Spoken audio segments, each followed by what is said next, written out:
Hi,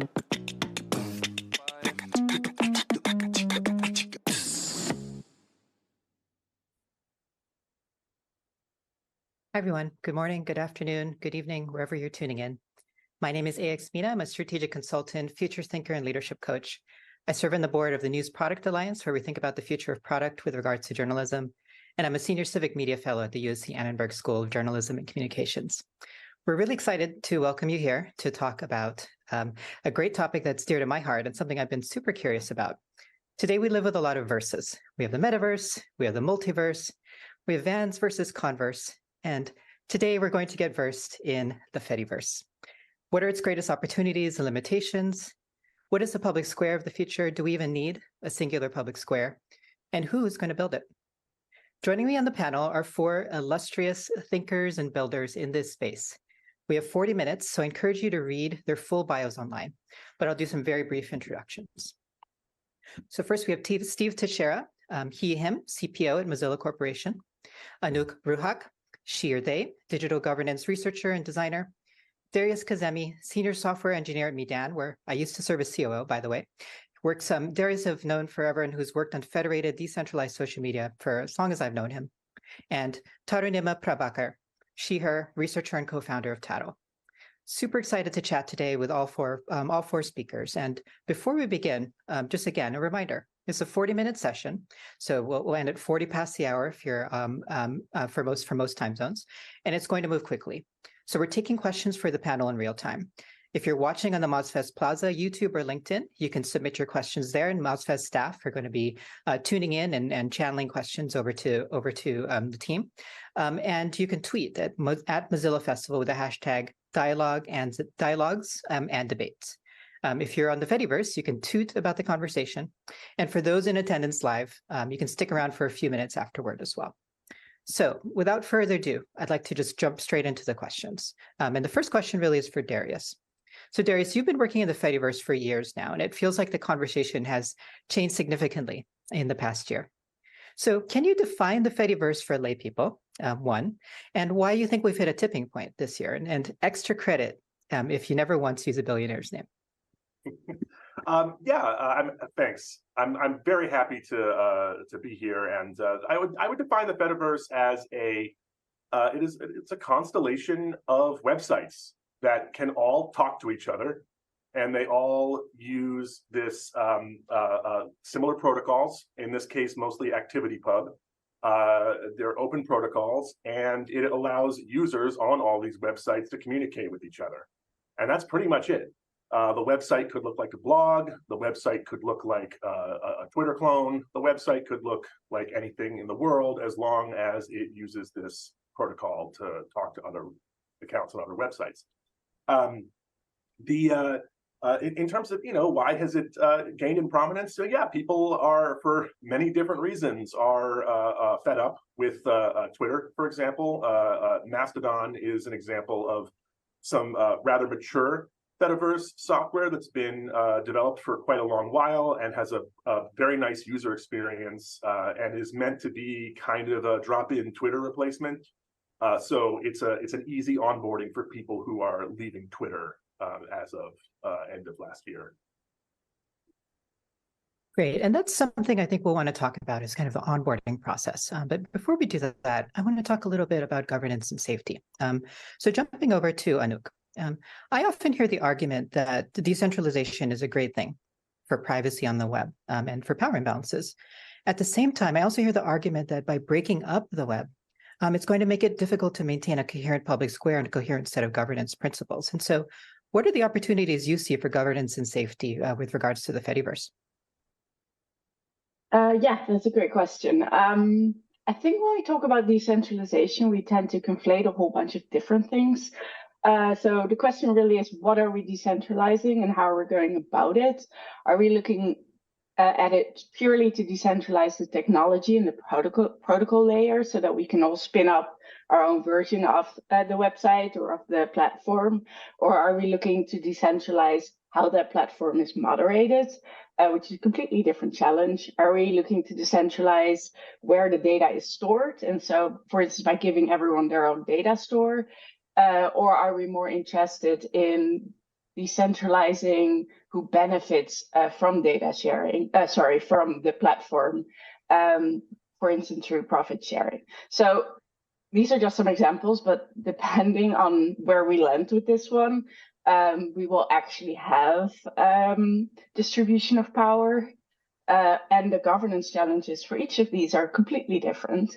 Now, I would like to take that out of the theoretical and move it into like a more practical example. And I always use email for this, not because it's the quintessential example of a federated service, but because we all have email, we all understand it.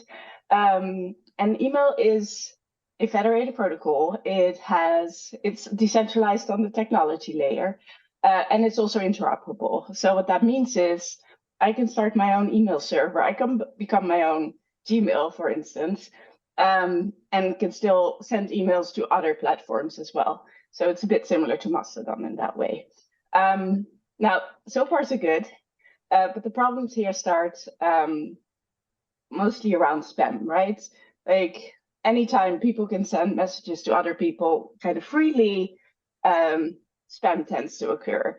And so what that means is that every server, anyone who sets up an email host needs to be able to filter out those spam messages. And that's not an easy task. It's actually quite hard. It also means that everyone who starts a server needs to prove to all the other servers that they are trustworthy. So basically, if I spin up my own email server, I need to tell Gmail and Hotmail and everyone else, like any email coming from my server, you should land in someone's inbox and not in their spam folder.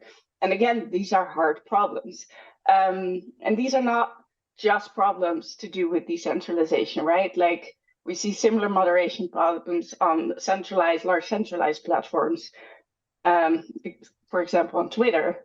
But where this changes in the decentralized space is that every single instance needs to figure this out for themselves. And where this gets interesting is that because that takes resources and because that takes a lot of effort, what we see happening over time quite often is that what was once a decentralized space kind of starts to become more centralized over time because there's only a few large companies that have the resources to do this. And we've seen this with email, right? Like I said, everyone can start an email server, and yet we are stuck with the Googles and the Hotmails. So better, but when it comes to power distribution, not yet perfect, I would say. And I think my main point here is not that these are insurmountable problems and that we cannot fix them. My point is more, why are we doing what we're doing? What is our goal here? Because if our goal is to stay safe online, we may want to go for an encrypted messaging app like Signal. Or if our goal is to all have impact or influence over how a platform is moderated, we may instead say, let's collect some money, buy Twitter off of Elon, because that needs to happen, and all start to govern it democratically. It would still be technically, on the technological level, a centralized platform, but suddenly you have democratic governance of that centralized platform. I'll leave it there. Great. Thanks, Anouk. And it reminds me of just such a, a question people in product and organizational strategy think about. What are you optimizing for, right? What are we optimizing for when we're thinking about the Fediverse? And you help really helpfully breaking things down. And so I want to talk a little about one thing we could optimize for, which is trust and safety, content moderation, things like that. So Tarunima, you've been working in this space of misinformation response, content moderation, fact-checking for quite a while, and you see a lot of the risks and opportunities, both globally and in a variety of different contexts. And so what are the opportunities and risks you see here for content moderation in the Fediverse, and how should we be thinking about this as we move forward? Great, thank you. Thank you also for having me on this panel. So I'd actually build off on what Anouk just said, right? Which is that, while we are talking about distribution of power at the technical level, I think the social layer of and the social interaction is very important. And how many people actually have the resources to moderate some of these spaces and build the trust and safety tools for a lot of these spaces. So one qualifier I would add to the introduction you provided just now was that, a lot of our work is misinformation response in India, which, like a lot of countries in the global south, has a fantastic and incredible internet penetration, social media adoption, despite low levels of functional literacy, numeric literacy, and technical literacy, right? And so I think that actually is the background for the next 2 points that I'm going to make. The first one being that, because there are very few people who have the resources to actually build trust and safety tech, a lot of at least in the current system of the Fediverse, a lot of the moderation efforts are voluntary. And that means that the more off-the-shelf sort of open source resources you have, the more likely certain communities are to adopt them, right? And the healthier some of these communities are going to be. And unfortunately, the skew in technical development has been towards certain demographics, towards certain languages. And so it doesn't matter that there are over 100 million speakers in Tamil, in Bengali, in Hindi, right? These are some of the languages that are popular in South Asia. You don't have even the basic trust and safety tools. You don't have basic slur lists to identify targeting of certain minority groups. And so I think on the supply side, the trust and safety tools that are free and openly available are actually fewer. And then on the other aspect of this, I think, is the demand side of moderation, right?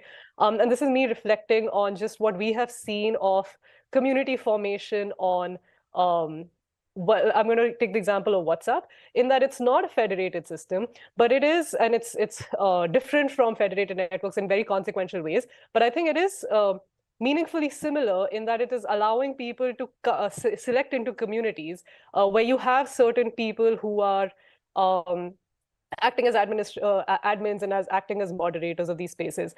And when we talk about communities on federated networks, we imagine it being around a lot of like really great sort of interesting topics, be it around indie web, which is what I am a part of, or say FOSS groups or sports, etc. Right? But what we've seen, at least on WhatsApp in India, is that people form communities and primarily can form communities around some really distasteful things, and that can be dislike of certain identity groups. And what is different, I think, from what you see possibly in the US is that these are not fringe groups.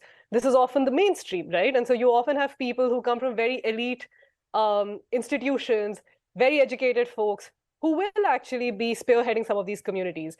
And I think that's why we can't sort of bypass the need to discuss norms of moderation across all these communities as well, because it doesn't matter that there are separate admins, etc. I mean, my fear is that often there might not be a desire to moderate, and when there in fact should be. That's right. And that feels like such a critical question that I want to make sure we come back to is what are the norms and who is really establishing them? How do we think about them? Before we do that, I want to talk a little bit about product and who's building these tools and building these spaces. And so moving over to Steve, I think of Mozilla as one of the companies at the forefront of people first software. And I'm curious from your perspective, what are you most excited about at Mozilla with regards to the Fediverse and also just in the product field writ large? Yeah. First, thanks for having me. Second, one of the downsides of these virtual events is you don't get proper recognition, AX, for the Kendrick level rhyme you opened this session with. So that was very good. Thank you for doing that. Yes, thank you for also talking about people first software. One of the things that we're doing is we are standing up an instance of Mastodon. It's at mozilla.social. Currently, we're doing private internal testing. One of the things we're trying to do is to make membership on our instance a benefit of having an account with Mozilla. And so I think this is a pattern that you'll see other product companies doing. You see it with Medium and others already, where they're saying hey, we should just make this a part of how we're reaching out to the broader internet ecosystem.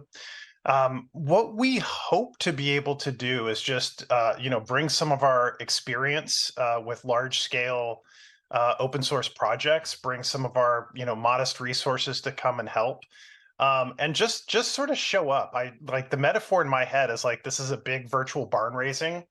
And so we're kind of showing up with our hammer and our nails and coming to help raise the barn. And I think that's, part of why we're all here.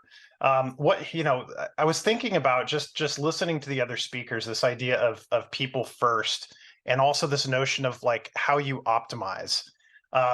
I am a veteran of big tech companies, in my own background, and so I know how that world works. And one of the interesting things about it is, while the people that work on these things across tech are usually lovely people, the challenge comes with how the software gets optimized.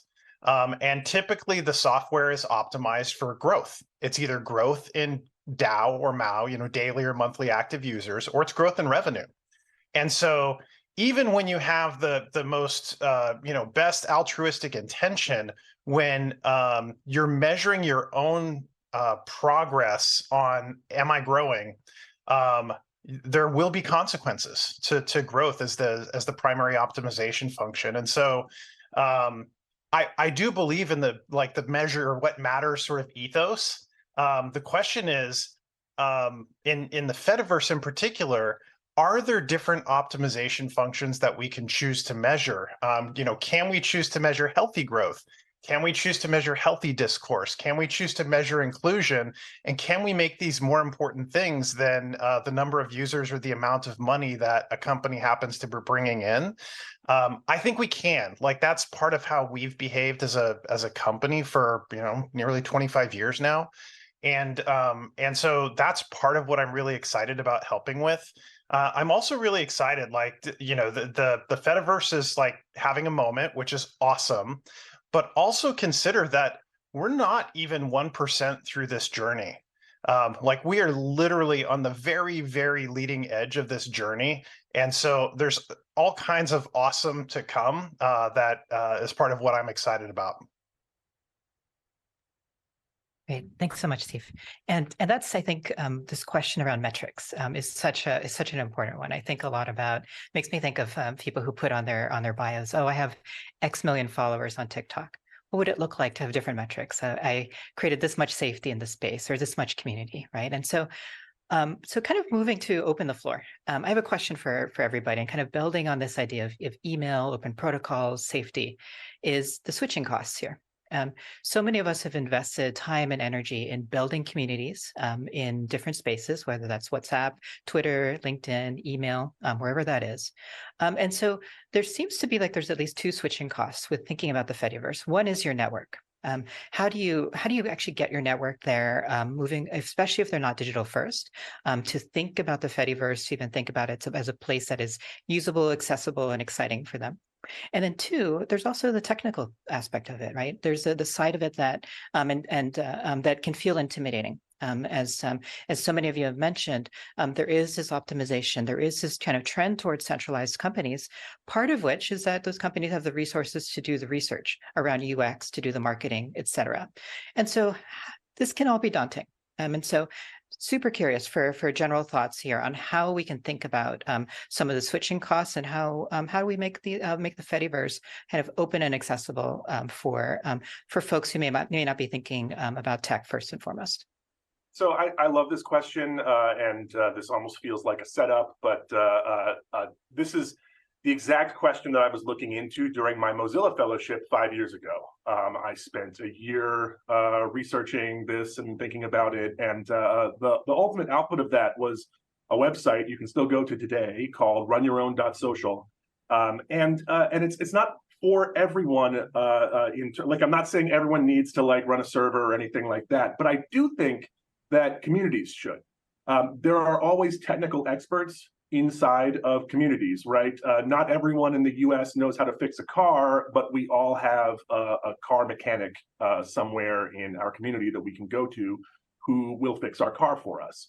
And I like to see people running Fediverse servers as the car mechanics of this whole situation. Steve was talking about scale earlier. One of the reasons why something like Facebook needs to be extremely easy to get onboarded to is that you don't have anyone helping you do that. They just want you to open your phone and kind of get on Facebook and sign up, sign their user license agreement and do all that stuff, and then they've got you. what Run Your Own Social was trying to sort of teach people to do, and has taught people to do. There are hundreds of servers out there right now that were built by people who were inspired by that. Is to say, look, we have different advantages than a Facebook because we're not at scale. And so, for example, one of the things I recommend people do is run small servers, onboard 1 or 2 people a month or a week or whatever makes sense to you. Bring them in, bring entire communities in. So to get past the network effect of, oh, I don't know anybody on here. Well, what if I bring my whole book club on at once, or my church group, or whatever, right?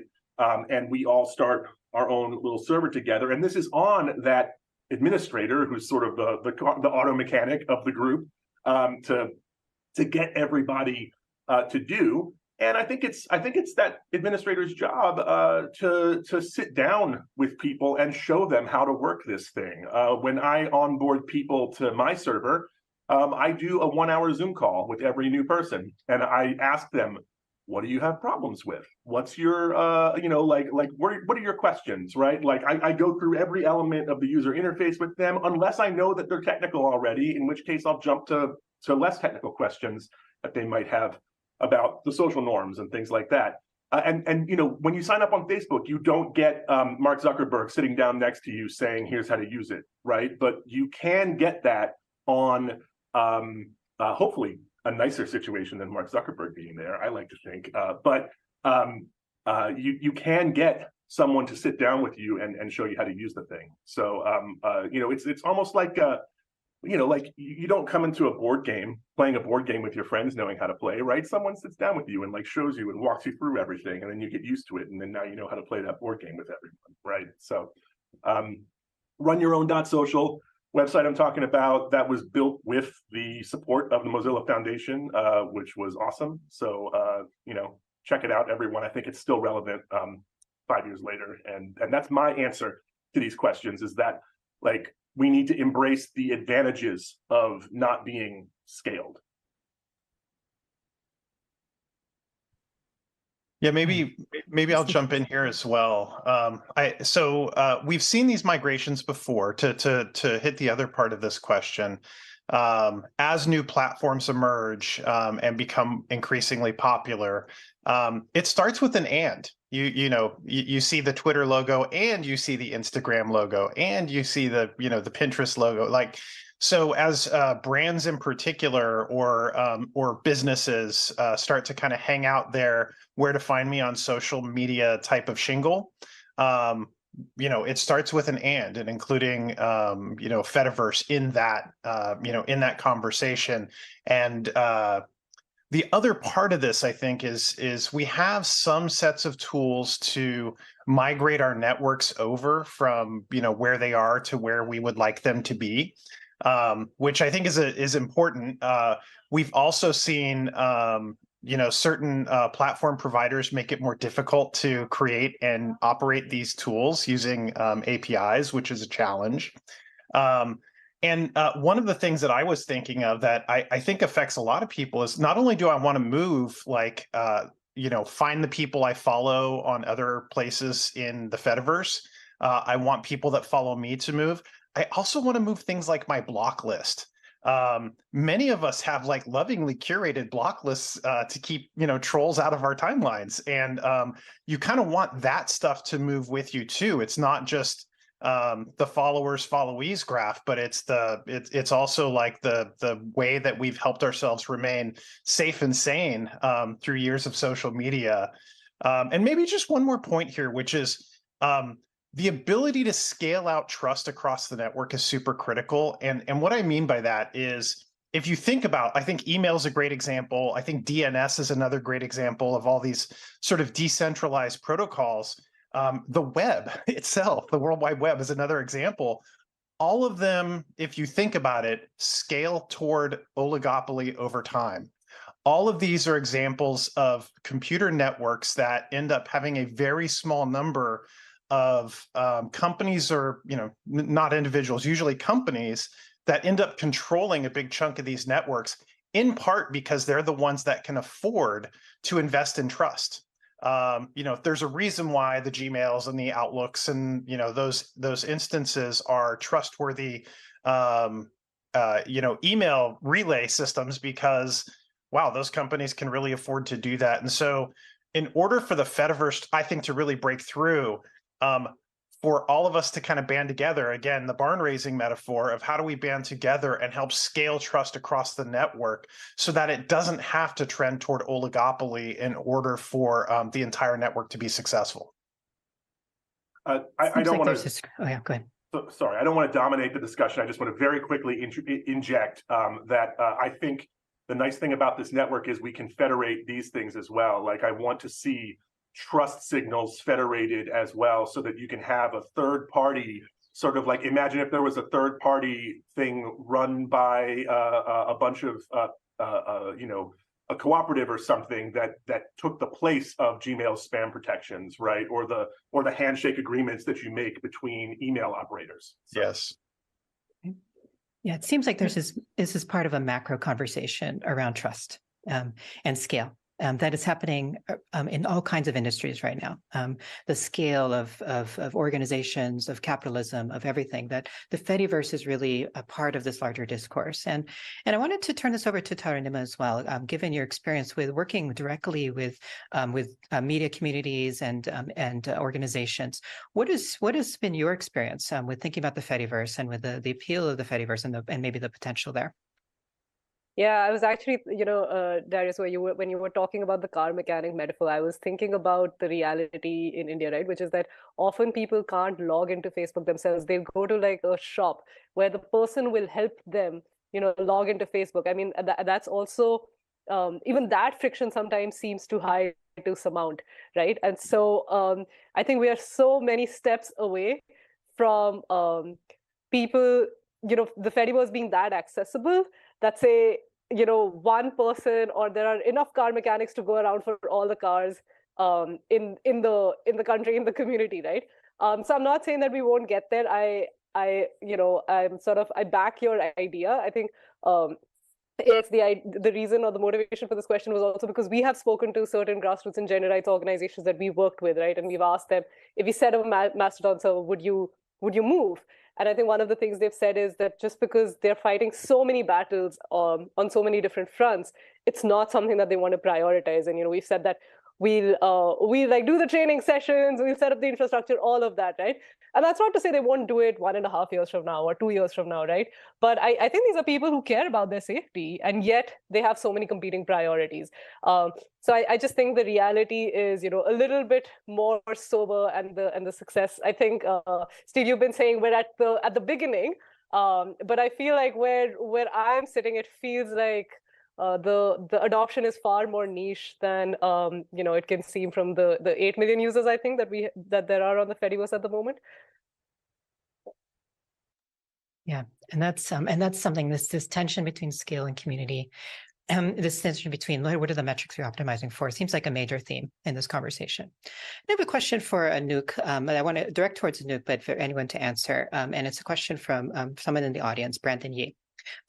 The Supreme Court, U.S. Supreme Court, is currently kind of reviewing Section 230 this summer. And for those less familiar, Section 230 is a law that generally provides immunity for the content that's being hosted by platforms. And it's I'm not the legal scholar here, but it's certainly been a major part of the foundation of how the modern internet works. And the Section 230 is now kind of being under discussion right now. And so if Section 230 is overturned, what does that mean for liability? What does that mean for risk for people who might be wanting to host their own servers? Yeah, I'm also not a legal scholar. I'm also not based in the US. I do know about Section 230. I would think so, but that's my best guess. And I feel like if that were to be true, if the liability would shift to the server hosters, that would really add to the cost that I was describing before. Like, instead of just having to do filtering out some spam, you now also have to actually figure out what people are saying and essentially censor them. So that would be bad. That is my entire opinion, is bad. I have a short thing to, I guess, sort of I've been working this year with some lawyers at the Cyber Law Clinic at Harvard, and we're hoping to put out a legal guide, hopefully applicable in both the U.S. and at least under EU law, for small server owners of Fediverse servers about things like liability and copyright and so forth. So I think we need more. We need more legal resources, free legal resources for people, because not everyone's going to be able to lawyer up. And I think, and you know, I'm working to get those resources out there. Again, it's that barn raising metaphor Steve used. It's like, well, let's bring the lawyers out to this barn raising too, and see what we can make happen. They'll pound the nails with their big leather-bound volumes into the barn. Yeah, I came to this panel so that all the smart people could tell me about Section 230, because like I'm just a guy who builds products, and I think what's clear is that it's going to shift burden, and I think the big unknown is the extent to which it shifts burden to people who operate the services. I don't think we, you know, even the legal scholars are it seems still kind of playing a guessing game right now in terms of what it means, and I think it probably will come down to specific wording in the ruling, would be my guess. Yeah, this is a big deal. It'll be interesting to see how this pans out. And maybe to add, especially for those of us outside of the US, there are already a lot of countries where essentially the reality of there not being a 230 or of it being overturned has already transpired, or that was like how we started out. So we can look to those countries for examples, but also like in those countries, it is going to be more risky to set up your own server. So yeah, I think this reality in some parts of the world is already here. Right. So what I'm hearing is there are a number of layers to consider when we're thinking about the Fediverse. There's the technical, the community aspect, the legal aspect, and also the range of resources that we might provide for communities who are interested in working in the Fediverse, or who at least might want to consider it. And so I want to go back to the metrics question: is what are we optimizing for? What are the potential here? So much of the internet we've thought about as kind of grass and move up into the right, scale, growth, endless growth, right? What are the metrics that, if you were building the tools, if you were building the Fediverse, which I think so many of us have the potential to do, what are the metrics we should be thinking about? What is your what are your KPIs? What is your like key success metric here? My main thought is that I optimize for wow, it's very early here and I haven't learned how to speak yet. Plurality.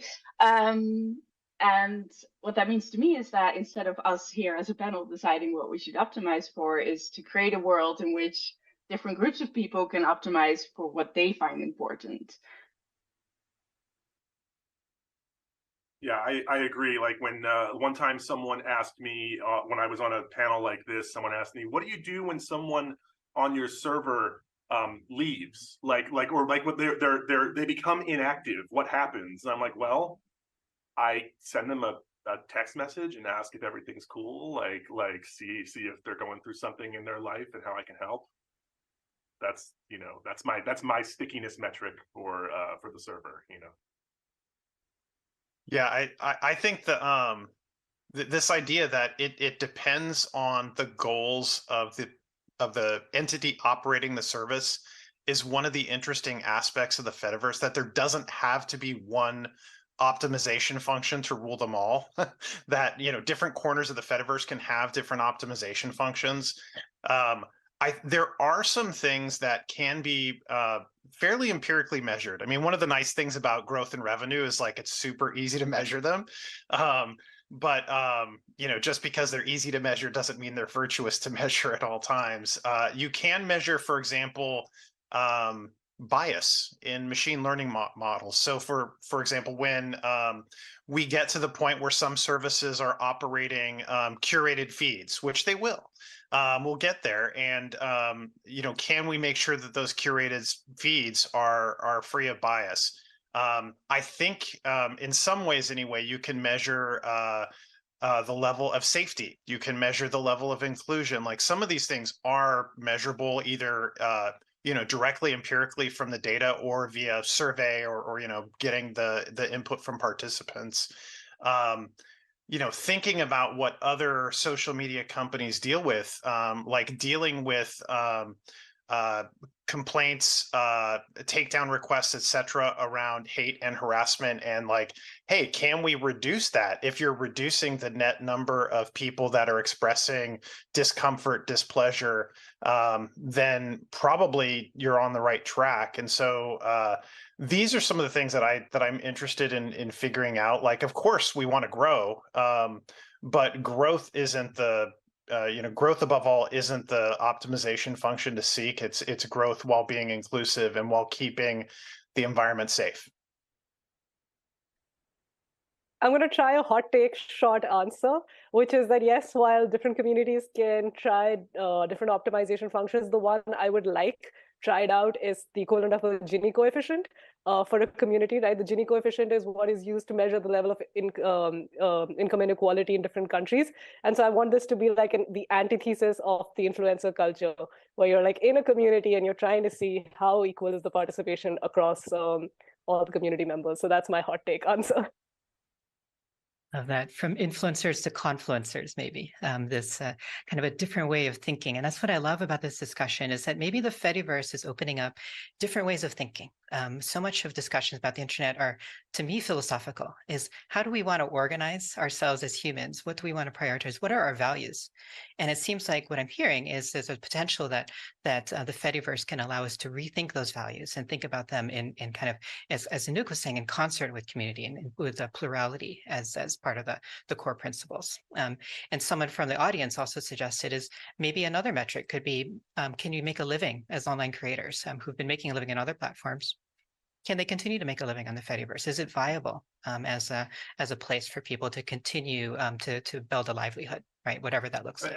And I'll say there's a tension there with making a living because a lot of online creators who are trying to make money through their social media also rely on viral mechanics and at the same time we're trying to, like, a lot of Fediverse software is designed against viral mechanics for many also excellent reasons, and so there is a tension there, and I just kind of want to point at that tension. It's definitely one that I'm constantly thinking about, and Absolutely. Yeah, these are all huge questions. And in 40 minutes, we can really feel like we're just getting at the tip of the iceberg, and would love to continue this conversation.